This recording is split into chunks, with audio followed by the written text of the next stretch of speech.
In the know, non-stop Vikings talk. It's Purple Daily on Score North and ScoreNorth.com. Football. Welcome in. Purple Daily, Daily Vikings Entertainment. We just want the Vikings to win a Super Bowl before we die. So we hold them to that standard. And sometimes we are negative and critical during these off-season weeks because we are poking and prodding how to make this team better. Judd is holding a Vikings flag. Just a flag, no waving. I can't wave it yet. Like there's no reason to wave it. Yeah, and I don't have a button for you here because I'm sitting in an empty home waiting for our stuff to arrive. So there you go. Okay, that's all I got. All right, that's a wrap on today's episode of Purple Daily. Just that's Judd holding a flag.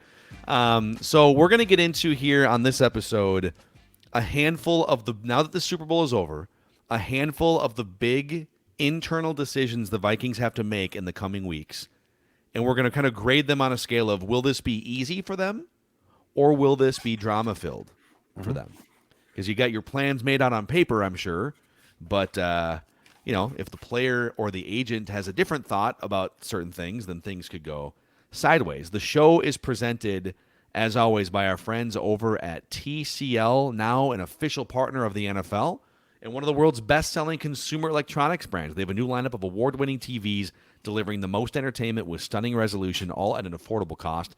Enjoy more of the things you love with TCL and learn more at TCL.com. And a shout-out to our friends at Surly Brewing Company as well. So I'm going to throw this first one out at you guys, and you tell me, do you think it'll be easy, like both sides easy, let's do it?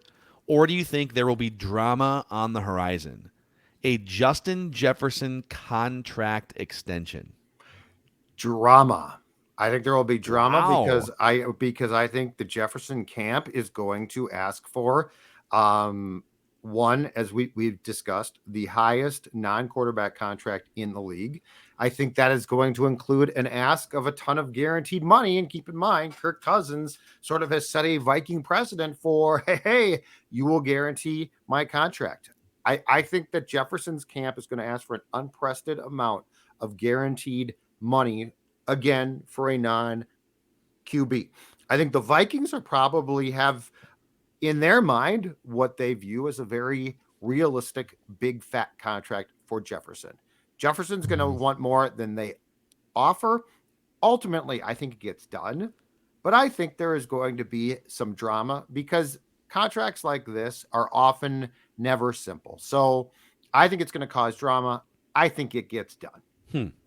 So if they move on from Kirk, I think this becomes incredibly easy, to be honest. I know there's still some dead money that's going to be laying around a little bit, but if they move on from Kirk, I think this is a very easy decision. I think in the barometer of easy or drama, as it stands right now, as currently constructed, with Kirk obviously still under contract, I think it does tilt a little bit more on drama. I don't think it's an anvil on the teeter-totter necessarily, but I do think as it stands right now, it probably leans more towards drama until other big decisions happen, and then you can kind of parse where this can fall. So I think it's easy, and I'll tell you more about why I think this is actually an easy one for both sides in a second. But something Declan just said, which is you're thinking if the contract of Cousins is scheduled to go away, it makes it easier. But there's another angle to Cousins going away that people bring up, and I want your guys' thoughts on it. If Cousins, the quarterback, goes away, if the Vikings say, all right, hey, man, it's been a good 5 years. We'll do the 6th year. We'll play it out with you, but you're going to be 35 years old.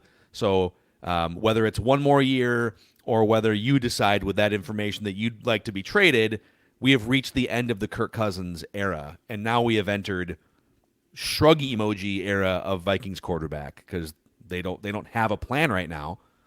How would life after Kirk Cousins sit with Justin Jefferson in your mind? Do you think, because there's a lot of people that say, well, what are you going to do? You're just going to go into uncertain mode at quarterback? Is Justin Jefferson going to be down for that? Wouldn't he? Because he at least knows that Kirk Cousins can get him 1,800 yards and a bunch of touchdowns and 130 catches, right? So how would that sit with Justin Jefferson if the Vikings had a plan to move off Kirk Cousins here? Well, once he gets paid, he has to accept the fact that it's incumbent upon the Vikings to find a young QB who's not well paid. So, like, if he gets what he is going to ask for, then it's partially on him as well. So life is going to be, because we've become so conditioned to the Vikings through the years not being able to find quarterbacks. And that's why eventually they signed Kirk to a high price deal as a free agent. So like this is going to have to go hand in hand with you need to now find a young quarterback who you can develop through any means. So when Jefferson gets paid, though, he's part of the, in air quotes, part of the problem, because he's going to get what he wants. And once he gets what he wants, eventually Kirk has to go away. And when he goes away, now you can't afford to bring in another Kirk contract immediately. So like this all sort of dovetails together. The reason why the Jefferson contract is not going to be as simple as you guys think, though, is this. He is not going to, that contract's not officially going to kick in for 2 years. And so the Vikings have time to drag their feet with Jefferson having no recourse at all other than being pissed off. And what do you mean? You mean the Vikings would drag their feet like this offseason? Like they wouldn't offer him a contract this No, offseason? They will, but I'm telling you, when they go back and forth on figures, the Vikings are going to be staggered, in my opinion, by the amount of guaranteed cash that Jefferson rightfully is going to ask for. The Vikings can then slow cook it. And the Jefferson camp is going to say, no, let's get this done. And the Vikings are going to say, hold on a second, we got time. We've got by 5 days after the draft, the Vikings are going to pick up the option on Jefferson's 5th year. They've got him for 2 more years. So it's the Vikings' courtesy to say, let's get this done now. Now, it's also the prudent move. But that's my point about why it's going to cause more drama, because there's no immediacy. There's no deadline that the Vikings have to have this deal done by. It's simply their option right now to work an extension. See, I think they'd be making a mistake if they. I get what you're saying from a negotiation standpoint. Let's. All right, we there's no leverage point here, so let's just keep. But here's why I think it's like, to me, this is cut and dry. He's 20. He's gonna be 25 years old, so he's still really young. The highest paid wide receivers in the NFL right now by age, so the highest paid by money, average annual value, is Tyreek Hill at $30 million a year. I think he is the highest paid non-quarterback, average annual value, $30 million a year. He's 29 years old.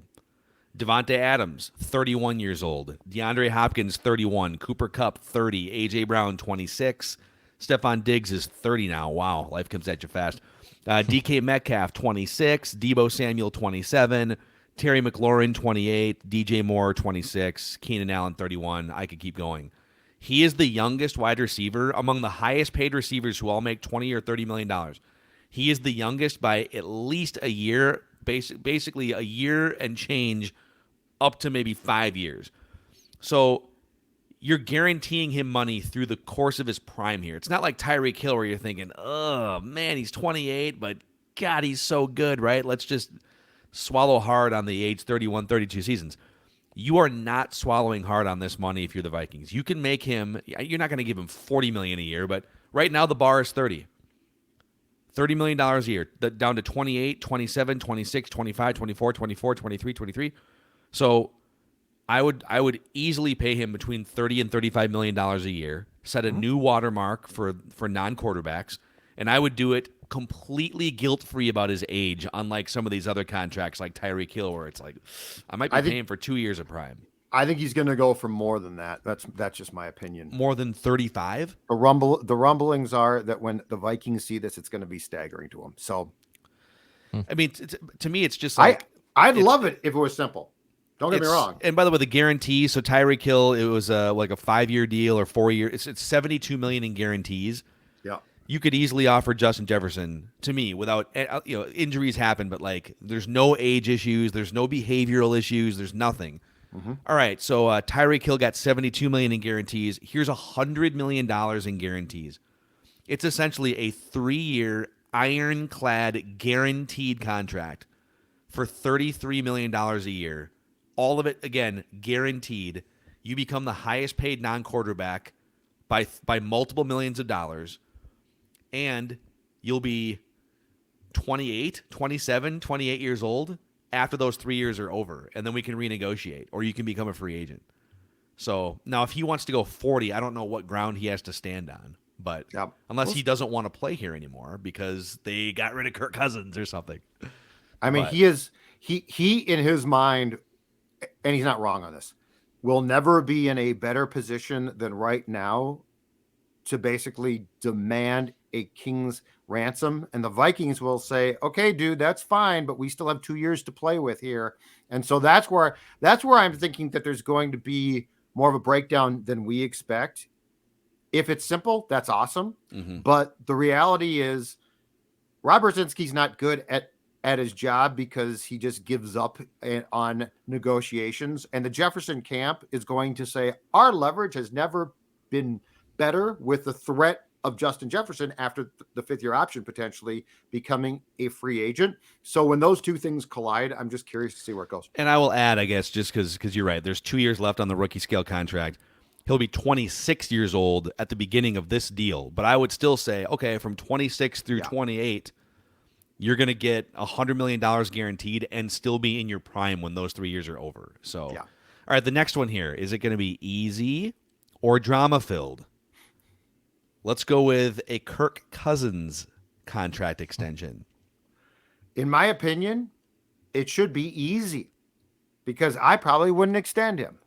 I think that the Vikings, but then it's drama-filled on his side. But here's the thing with Kirk. Okay, so I'm going to say, just as a total guess here, that he gets an extension, and it's easy because 1, it's short term, and 2, the weird thing is, the Cousins negotiations correct me if I'm wrong, have never felt like they had much drama. Like it's the one thing where the Vikings have just always sort of been like, okay, whatever works, complete no trade in 2023, baby, no problem. So I'm going to surmise that it's not going to be difficult. I also think that he gets extended through 2024. I think that's it. Like, I hesitate to say that's it with Kirk because I don't know. But I do think that one becomes simpler because the one thing that we know is and I mean, this comes from Kirk's camp, it's almost assuredly not going to be like a long-term extension that could get hairy. I'm going to go with drama. I'm going to go with the drama-filled side here. So I know Kwesi said at the post-game postseason press conference before Donatel was let go that, hey, Kirk Cousins, we foresee him being our quarterback. I'm paraphrasing a little bit here. But I don't think they're in the interest anymore to keep extending this guy down the road.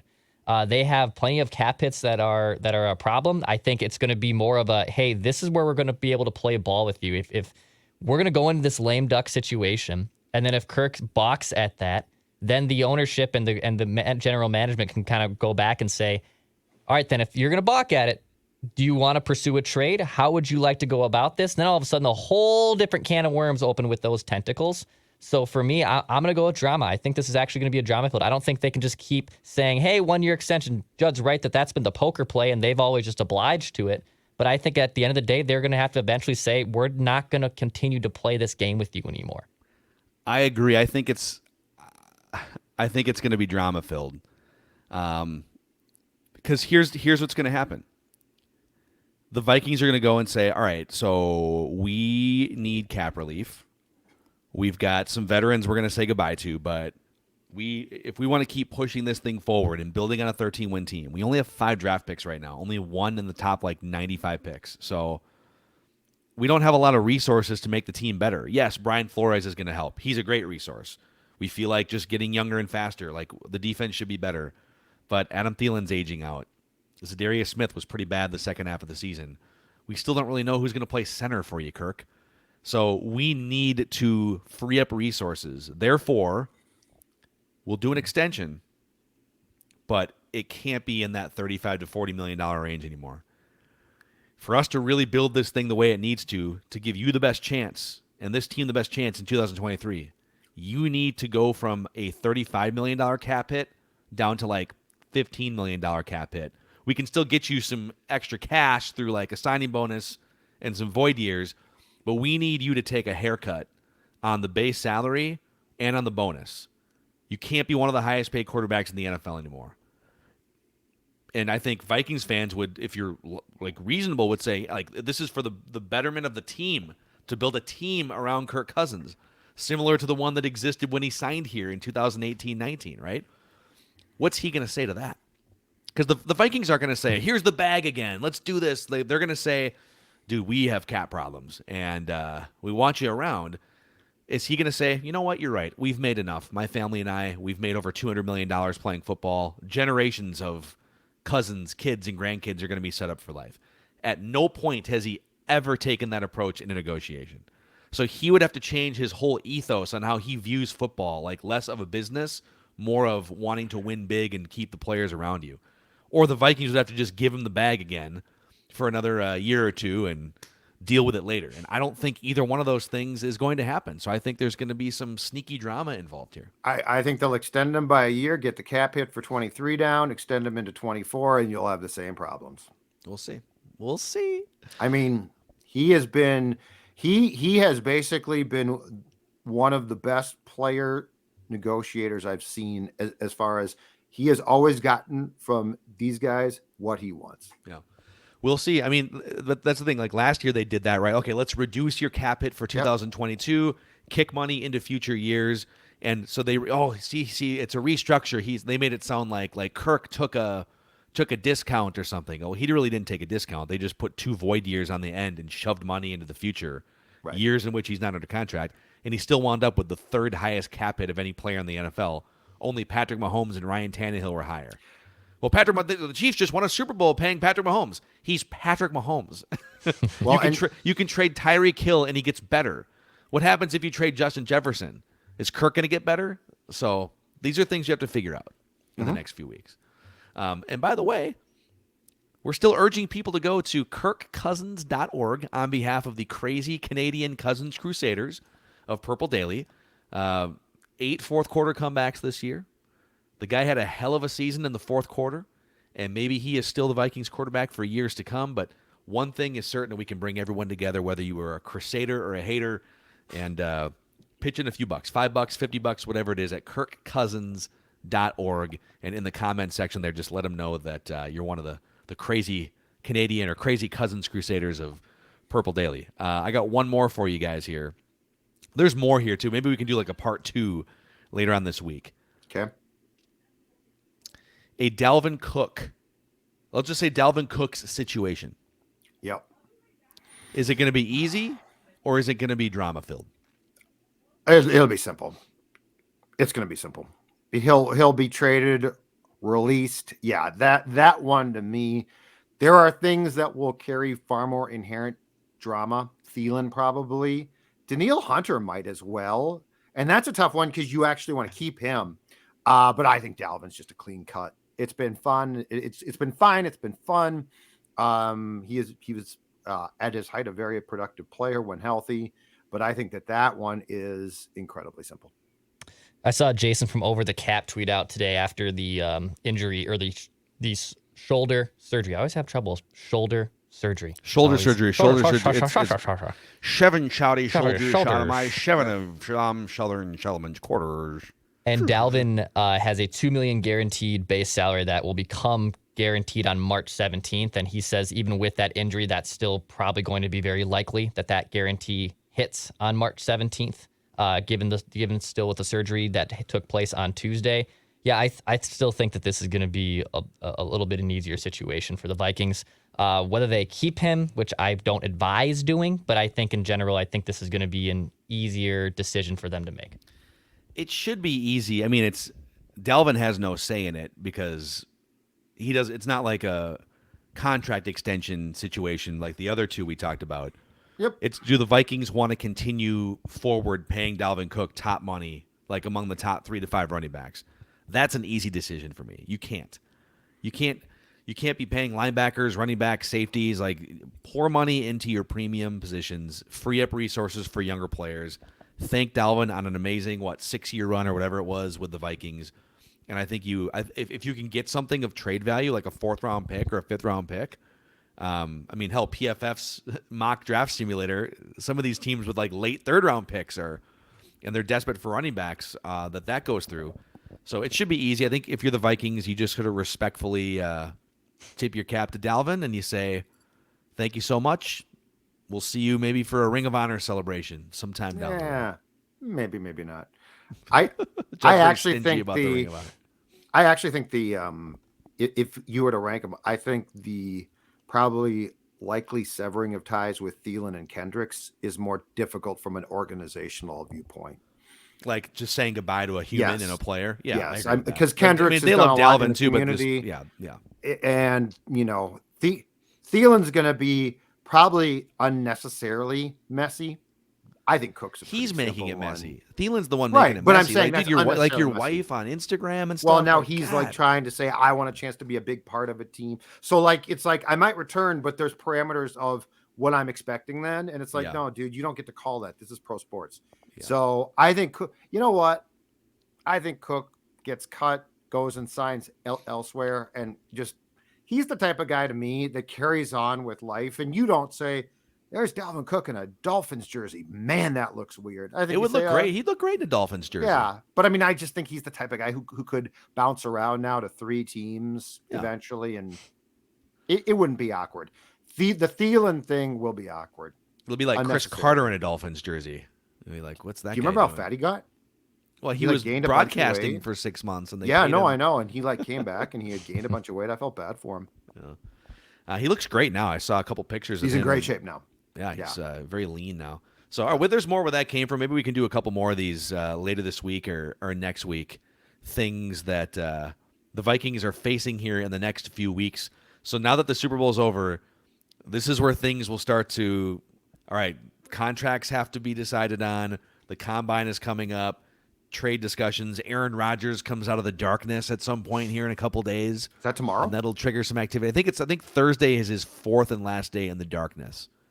So I don't know. Is it like 5 o'clock, like business hours? The lights come on, or are we going to get some Friday Do the movement? lights just come Not on? sure. Because wouldn't that hurt your eyes? I would think so. There's got to be an adjustment period. There's an adjustment. Because like you come out, that would hurt. So I would think that you probably have to come out with like sunglasses on, right? Yeah, at the very least. Yeah, maybe blindfolded. I'm not sure. We'll find out on Thursday going into Friday. I got to try this darkness thing. Tomorrow is the season finale of Write That Down and an accountability session where we see who wins the close, drama-filled race among the 3 of us in the completion percentage and touchdown battle. I got a question on that. On both shows, does a ton come off the board because this is it now? No. Because most of the stuff that's what I was going to ask you. Like Super Bowl football-wise, stuff. But I mean, there's probably a decent amount of that, right? There's going to be some. I mean, we have like some season-ending award stuff, but it's not going to be like the end of the football regular season accountability session. Okay. But just we'll tally it up and we'll see. Hopefully, you guys can sleep well. I know you're going to be nervous staying up all night thinking about this, but all right, Purple Daily, daily Vikings entertainment. Just want the Vikings to win a dang Super Bowl. We'll see you guys tomorrow.